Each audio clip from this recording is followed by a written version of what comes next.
یا ایھا الذین آمنوا لا ترفعوا اصواتکم فوق صوت النبی کا شان نزول دو طرح سے ہے۔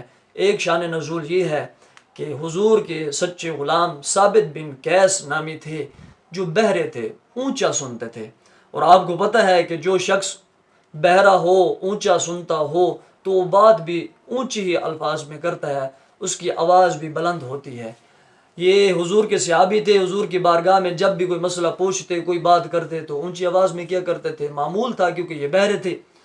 اب جب آقا کریم علیہ السلام کی بارگاہ میں جبریل امین یہ آیت مبارکہ لے کے آئے، تو جناب ثابت بن قیس نے جب یہ آیت مبارکہ سنی تو وہ بارگاہ مصطفیٰ سے جب گئے گھر میں، تو انہوں نے اپنے آپ کو اپنے کمرے کے اندر بند کر لیا، گھر میں کمرے کے اندر بند کر لیا۔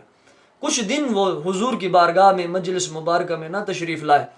تو آقا کریم علیہ السلام نے پوچھا کہ ثابت کہاں ہے، وہ اب میری مجلس میں، میری بارگاہ میں کیوں نہیں آ رہا؟ تو کسی نے کہا کہ میں اس کے گھر کے ساتھ رہتا ہوں، میں معلومات لے کر آؤں گا کہ وہ کیوں نہیں آ رہا۔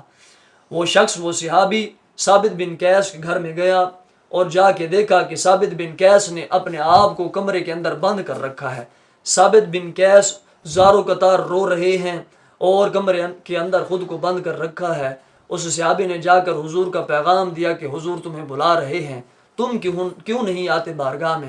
تو انہوں نے کہا میں کیسے آؤں، میرا تو ایمان ہی ختم ہو گیا، میرے تو اعمال ہی ضائع ہو گئے۔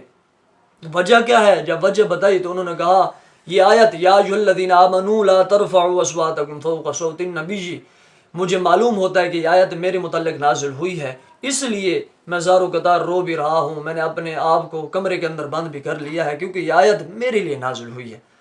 اس صحابی نے جا کر حضور کو یہ خبر دی تو حضور نے ارشاد فرمایا کہ ثابت بن قیس کو جا کر کہو یہ آیت تمہارے لیے نازل نہیں ہوئی، تمہارا ایمان ختم نہیں ہوا، تم تو ایمان والے ہو، اور سن لو تم جہنمی نہیں ہو سکتے، تم تو اللہ کے حکم سے جنتی ہو۔ حضور نے ثابت بن قیس کو جنت کی بشارت عطا فرما دی۔ تب جب جا کے صحابی نے ان کو یہ بات بتائی تو وہ خوش بھی ہوئے، پھر مجلس میں آنا بھی شروع کر دیا۔